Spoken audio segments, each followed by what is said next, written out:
Hey, I thought this was going to be a Lamborghini. Hello, my baby. Hello, my honey. Hello, my ragtime gal. Sonny, you kissed my wife. Baby, my heart's on fire. It's time to complete the Legacy Stunticon Menasor Combiner team.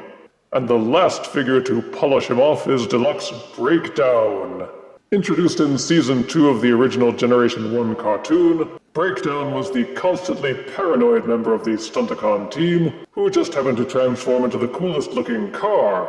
Check him out in his plastic-free box with toy swapper-friendly access through a non-existent window. Some aspects of the box follow the new Evolution style with the QR code up top, and the obnoxious plastic-free bragging on the front and side, though it does not have the Evolution brand earmarks on either the front or the back. Both modes are shown, and here's his character art on the other side. But enough balloon juice. Let's get Breakdown out of his box to join the rest of his team.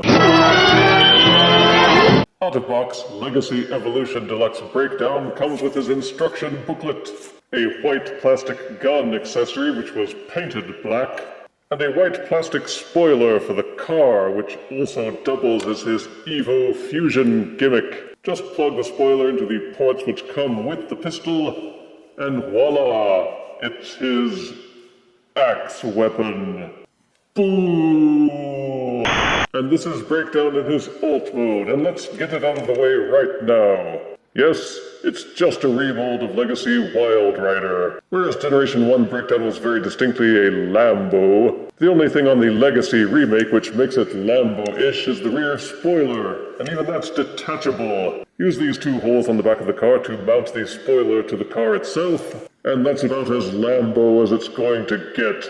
The only real difference is the colors. Whereas Wild Rider was a dark charcoal color, Breakdown is an off-white with red trapezoid on the hood. There's a stripe of really dark blue which runs all the way around the car from front to back, gray translucent windows, and some gunmetal highlights on the hubcaps. As with Wild Rider, the front tires are pegged on the inside, whereas the rear tires clip with the clip pointing out, with the white plastic making for some ugly contrast. As for the sculpting, the entire front 2/3 of the car seems completely identical to Wild Rider. The only parts which seem to be molded differently are towards the back of the car, which has the only Lambo-ish tribute in the form of these ridgy rear window stairs. The weight and heft is the same as Wild Rider, and it rattles in the same way too.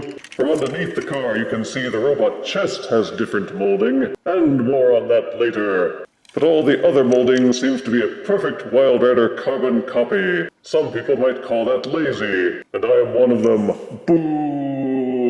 There are no open 5mm ports except for the two on back, which are completely taken up by the spoiler. The only way to store the weapon is to use this squarish peg underneath it and plug it into this hole on the bottom of the car itself. And just to satisfy your curiosity, yes, the spoiler is compatible with Earthrise Sunstreaker. As long as you don't mind the fact that it's colored completely different. The only other way to store the weapon accessory is to Evo Fusion it behind the spoiler like this. Boo! As to the transformation, there's little need to dwell on it. If you saw my review of Wild Rider, then you already know how to transform Breakdown because they share the exact same engineering. Breakdown's robot mode has only 3 marked differences from Wild Rider: the colors, the chest plate, and the head sculpt. All of those are different, and the altered chest plate does look good on him. There is more color visible now, with the fronts of the shins, the fists, and the head done over in a really deep blue. And somehow the blood-red face with yellow eyes seems befitting. Though maybe he's just really mad that he isn't a Lambo. Don't strain yourself too much looking for any other differences between Breakdown and Wild Rider because you won't find them. The features are identical, the articulation is identical, even those stupid fold-out pods on the back as kibble are the same. And it still looks better with them folded in, and the entire car hood is his backpack.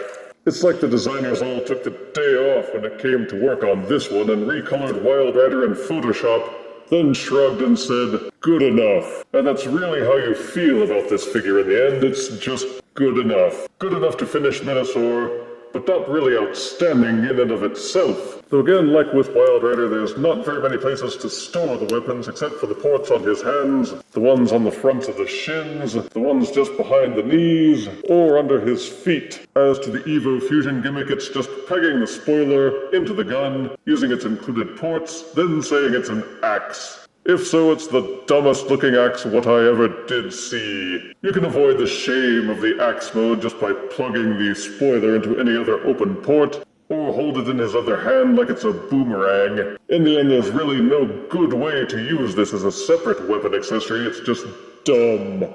Boo!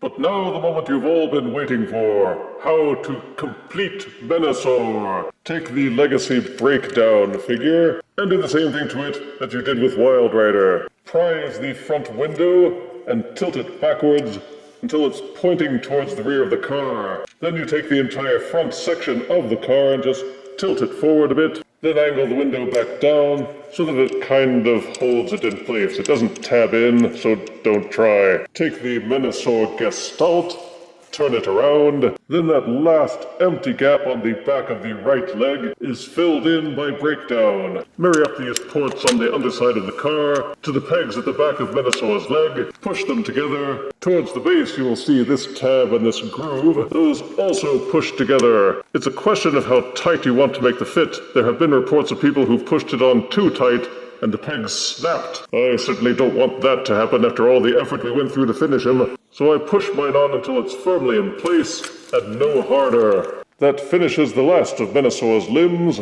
and also automatically fills in that last leg hole. Having Menasor fully completed is awesome. Sure, the Stunticons have individual robot and vehicle modes, but my plan is to keep him like this most of the time, because it's in this configuration that he has the most gravitas. Standing taller than almost all of the Combiner Wars combiners, Legacy Menasor has better articulation, more heft, and he just holds together better. Granted, adding Breakdown and Wild Rider don't add much visually because they're both obscured by the leg panels, and there are many who would rather have the legs reversed so the car parts are in front.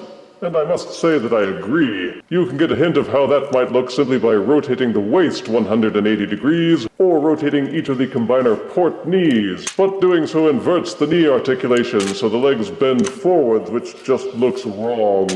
There are third-party leg extender kits, but none are being sold which actually invert the knees so you can put the cars in front and still maintain proper articulation. Generation 1 accurate or not, the cars just look better up front, probably because it makes the shins look like they have more bulge and thus more mass than these overhanging cliffs that you get with the default configuration. But people who have wanted a better Menasor ought not to be disappointed with the Legacy version, and it's well worth putting up with the mediocre offerings of a so-so Wild Rider, along with an equally so-so Breakdown, to have your Gestalt officially done. Legacy Menasor will be prominent on my shelves for some time to come, until they make a Legacy version of Bruticus. Hint, hint. No real need to demonstrate the articulation either. You will find no difference between Legacy Deluxe Wild Rider and Legacy Deluxe Breakdown in terms of how you can pose them. For size comparison, here's Legacy Evolution Deluxe Breakdown next to Studio Series leader Grimlock. Here is Legacy Deluxe Breakdown next to Combiner Wars Sky Rain. And here are Legacy Deluxe Breakdown and Wild Rider next to Beavis and Butthead. Legacy Evolution Breakdown was a tepid finale to the quest for completing Menasor. Motormaster and Dragstrip came barreling out of the gate. Wild Rider and Dead End were somewhat less impressive, but at least they each had original molding and transformations. But Breakdown is simply Wild Rider 2.0, and while he does complete the set, it was just lazy for Hasbro to end the journey with a tired rehash. Positives are new vibrant colors, different weapons, re-sculpted parts for the back of the car, the chest and the head. They put in some token effort at giving options for customization with the Evo Fusion gimmick, and most important of all, he completes Menasor. Negatives are that there's nothing really new about this figure. The alt mode, the robot mode, the transformation, the articulation, the combiner mode. If you've seen Wild Rider, then you've seen Breakdown as well. and people who bristle at the idea of repaints will be resentful that Hasbro used the combiner to force us into buying a carbon copy. But hey, it worked on me. As an end to completing the Gestalt, Breakdown foots the bill nicely. Though as a standalone figure, it's an underwhelming climax to the Menasor journey. He's just as good as Wild Rider was, but he's also just as average. So I give Legacy Evolution Deluxe Breakdown an identical score of 6 out of 10 deaths. I guess at the end it was the toy designers who broke down. If you refuse me, honey, you lose me, then you'll be left alone. Oh, baby, tell them all, and tell me I'm your own.